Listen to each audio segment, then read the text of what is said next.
Yo, what's up, family and friends? Wanted to give you guys a shout out. Today is Tuesday, April 21st. It is around exactly 12:35. I'm outside in my porch. It is warm out here in Florida right now. But that's not why I'm making this video to inform you about the weather.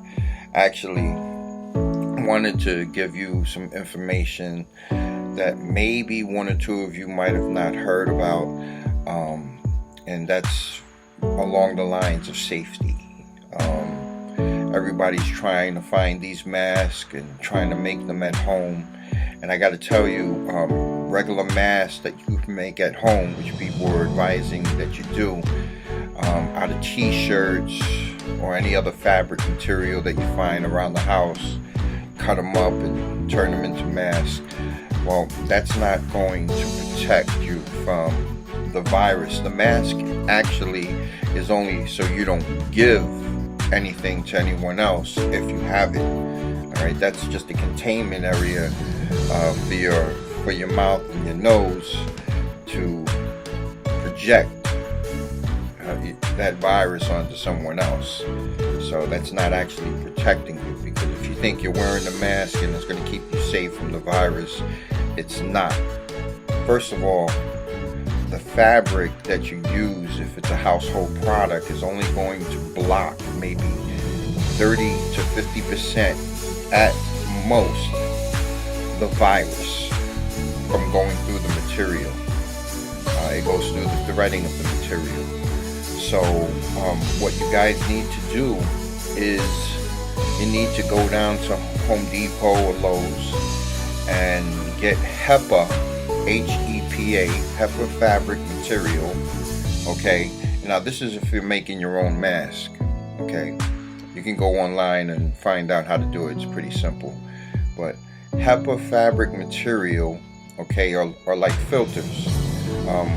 One example is you can get it if you have a filter that you use at home, then you have to replace them every now and then. That kind of filter material is designed to block anything that goes through it. It's just like one of those regular 3M masks that they wear at the hospital.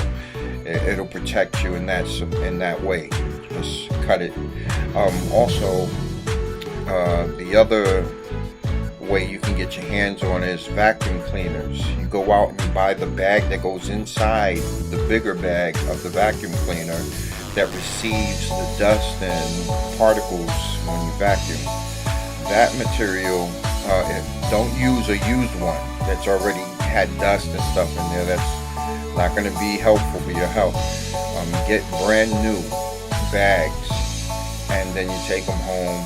You can find out on YouTube how to cut them up. And what you do is, when you make your mask out of any regular material at home, make sure you leave a pouch that you can slide the fabric inside the mask itself. Okay, and that will protect other people from you spewing out the virus if you happen to have it. You know, a lot of people will walk around not knowing they have it, feel fine, you know, and that's how this virus is spread.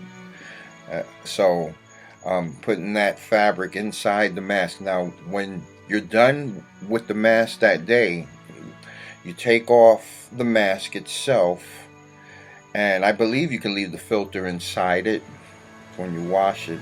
Try not to touch the outside, or make sure you're wearing gloves, but don't touch the outside of the mask. Take it off by the straps, and you put it in the solution.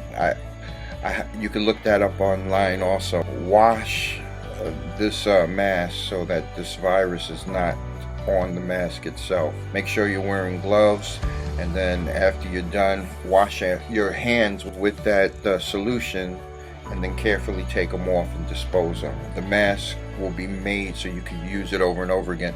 And you can take the filter out, and you can replace it with another filter that's going to block. Okay, so that's the information I have about that. Other than that, I want to tell you guys that I love you guys so much. I think about you guys. I think about the days when we ran through Far Rockaway in and out, and Rockaway has never been the same. I've been down there many times, visited 17th Street, and the kind of connection and love I don't see there anymore. When I grew up there, when we were in the 80s, you know, we saw a lot of friendship. There were fights, but you know, we all still came together eventually. And you know, we played manhunt. We had the swimming pools, wintertime snowball fights. I mean, it was crazy. It was crazy, but it was, I would say, the best time of my life growing up. And I wish my children could have had that same experience. But I want to send a shout out to all my family. I love you guys, my friends, the ones that have meant so much to me growing up, which, you know, Tim, you're my big brother, man. I love you. You don't know how much I love you, man. I hold you in my heart all the time, okay? I rock, you know. You know, you got John, you got Evan, you got my little sis, Maria. Man, there's just so many. Shaniqua, Little Slugger. Let me tell you, when I moved out of 17th Street, I went into Wavecrest.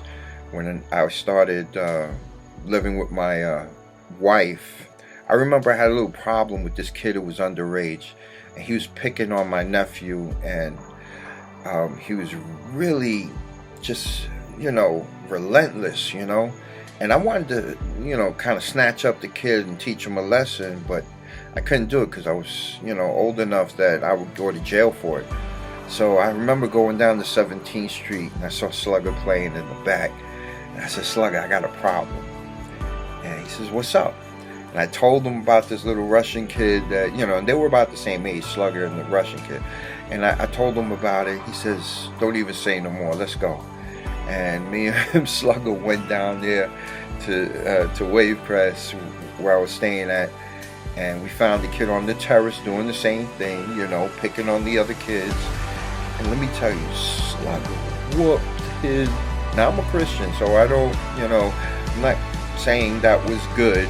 Okay, that wasn't good, but back then, it's just a story.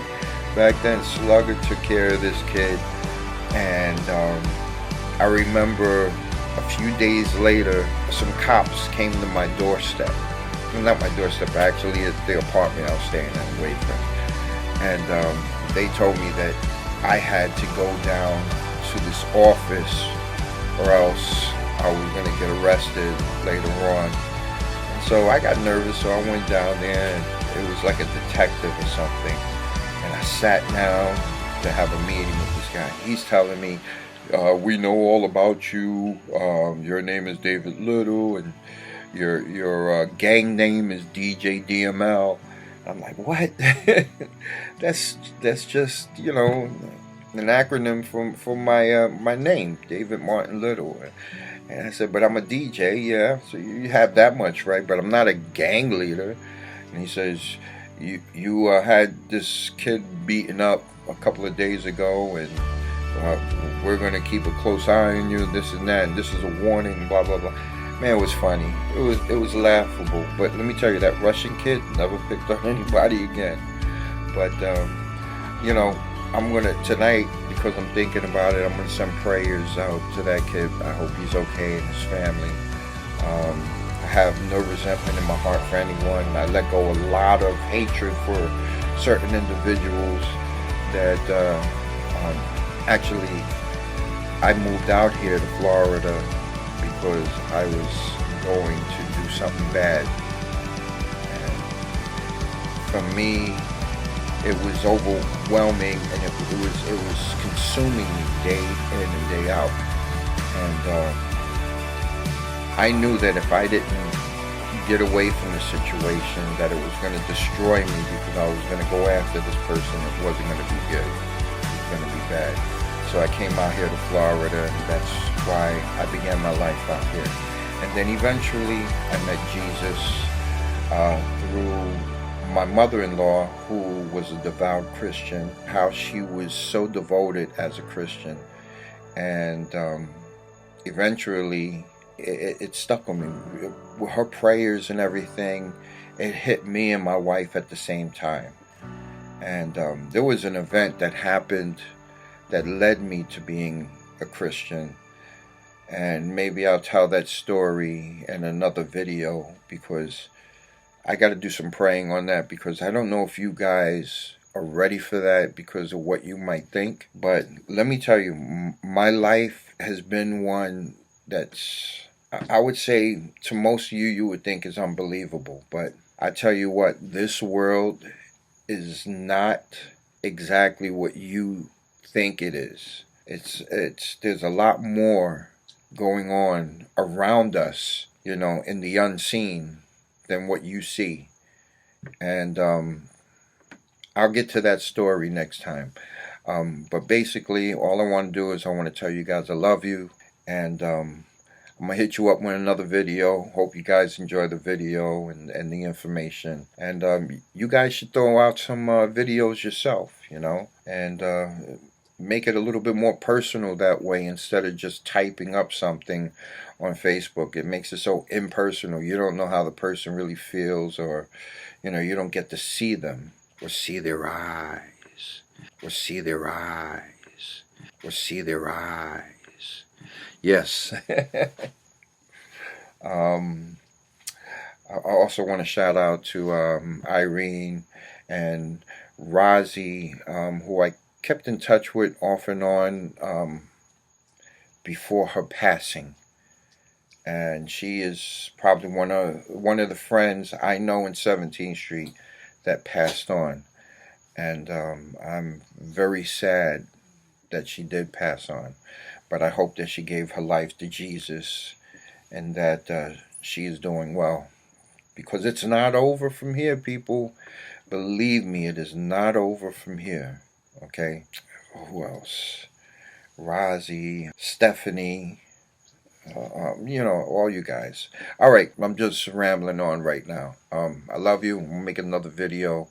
Maybe I'll tell you some of the stories that you're probably going to think I'm crazy, but I'm not. As a Christian, born again Christian, our faith and our belief is that we're not to bear false witness to anyone. I'm not really allowed to lie and make up stories. So whatever I tell you guys, from me to God, it's the honest truth. And I just want to share some of this with you guys, because it's my testimony. And I want you guys to know a little bit about me as we were growing up that you guys didn't see. And I just want you guys to know that it was an incredible journey.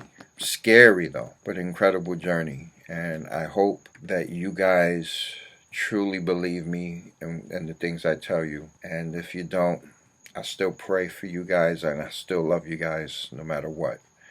All right. Peace, and I'm out. Love you guys. God bless, and may the Lord grace you every day. All right.